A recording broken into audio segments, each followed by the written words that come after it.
In this first activity, you're going to be asked, does an x and a y value satisfy the inequality? So what you need to remember is that this symbol means less than.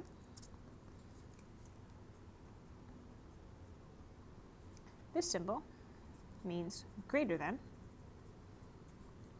right? And you can remember because the open part is always towards a larger amount. So this is like a number is greater than another number, okay? And then we have these two symbols, right? This is less than or equal to. This says a number can be, right? This number can be less than this number, or it could be equal to. And then of course this one is greater than or equal to.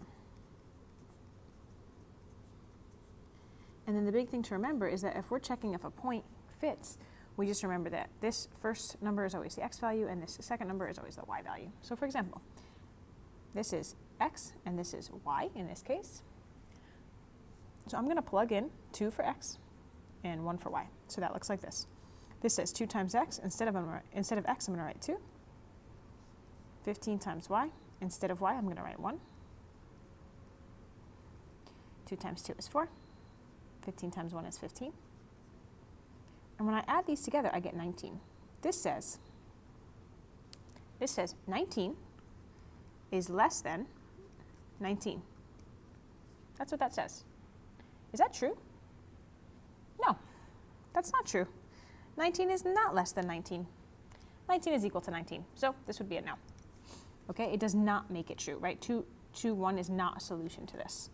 Let's do this one, x and y. Again, whatever the equation looks like, right? This one's in standard form, this one's in slope-intercept form. Doesn't matter. I'm plugging this in for x and this in for y.